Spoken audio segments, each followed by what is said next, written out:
नमस्कार दोस्तों, एक बार फिर से स्वागत है आपके अपने YouTube चैनल अध्यात्म टीवी पर। आज के वीडियो में हम बात करेंगे सीता नवमी कथा के बारे में और जानेंगे कब है सीता नवमी, क्या है शुभ मुहूर्त, क्या होगी पूजा विधि और क्या है माता सीता को प्रसन्न करने का अचूक उपाय। तो वीडियो में बने रहिए और अगर आपने चैनल को लाइक, शेयर और सब्सक्राइब नहीं किया है तो प्लीज़ वीडियो को लाइक, शेयर और सब्सक्राइब करें और कमेंट में जय माँ सीता अवश्य लिखें। तो चलिए शुरू करते हैं आज का वीडियो। दोस्तों, हिंदू पंचांग के अनुसार हर साल वैशाख मास के शुक्ल पक्ष की नवमी तिथि को सीता नवमी मनाई जाती है। दोस्तों, मानता है कि इस दिन माता सीता धरती से प्रकट हुई थी। इसी कारण इस दिन को सीता नवमी या जानकी नवमी या सीता जयंती के रूप में मनाया जाता है। दोस्तों, माना जाता है कि इस दिन माता सीता की विधिवत पूजा करने से व्यक्ति को हर दुख दर्द से निजात मिल जाती है। इसके साथ ही वैवाहिक जीवन में चली आ रही सभी समस्याओं से छुटकारा मिल जाता है। दोस्तों, वैवाहिक महिलाएं इस दिन पति की लंबी आयु के लिए व्रत रखती हैं। इसके साथ ही माता सीता के साथ भगवान राम की भी पूजा की जाती है।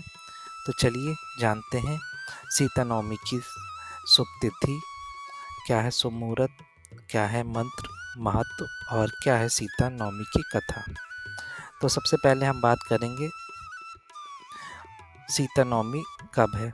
सीता नवमी 2025 में वैशाख मास के शुक्ल पक्ष की नवमी तिथि यानी कि सोमवार को 5 मई को है और यह इसकी समाप्ति होगी मंगलवार को 6 मई 2025 को। तो ये था शुभ मुहूर्त। अब जानते हैं कि सीता नवमी का महत्व क्या है। भारत के कई जगहों पर सीता नवमी वैशाख मास के शुक्ल पक्ष की नवमी को मनाते हैं, तो कई जगहों पर फागुन मास के कृष्ण पक्ष की अष्टमी तिथि को मनाते हैं। दोस्तों, कहा जाता है कि इस दिन माता सीता और प्रभु श्री राम की पूजा करने से माँ लक्ष्मी के साथ भगवान विष्णु का आशीर्वाद प्राप्त होता है। इस दिन माता सीता की पूजा करने के साथ उन्हें 16 श्रृंगार चढ़ाना चाहिए। इससे अखंड सौभाग्य की प्राप्ति होती है।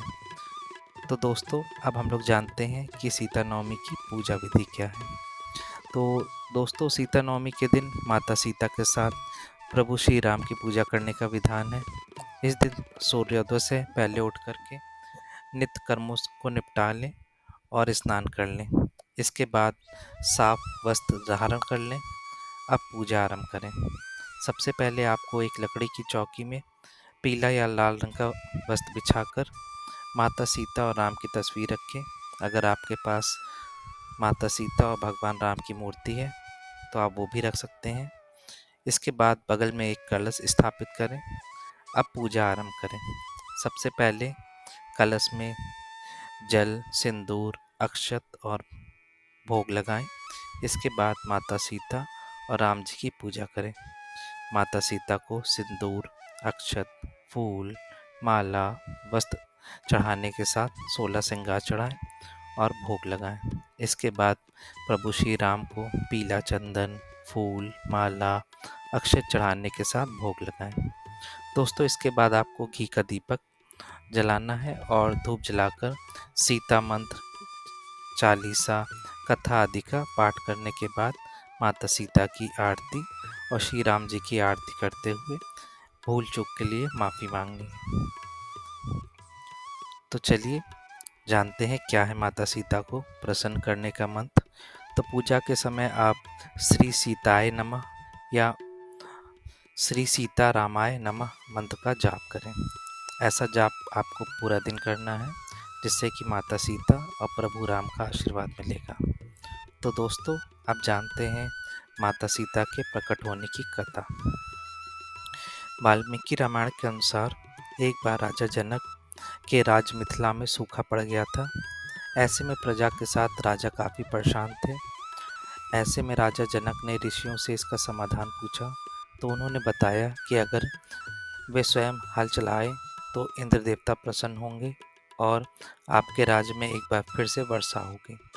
ऐसे में एक तय मुहूर्त में राजा जनक के साथ उनकी पत्नी सुनैना ने अपने हाथों से खेत में हल चलाया। हल चलाते समय उनका हल किसी पत्थर से टकरा गया। ऐसे में राजा को लगा कि ऐसे बीच में पत्थर कैसे आ गया। ऐसे में उन्होंने उस पत्थर को हटाकर देखा तो कलश में एक सुंदर सी नवजात बच्ची थी।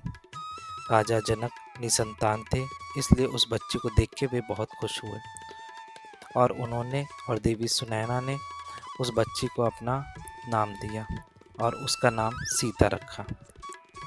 धरती से माता सीता के बाहर निकलते ही खूब तेज वर्षा भी होने लगी।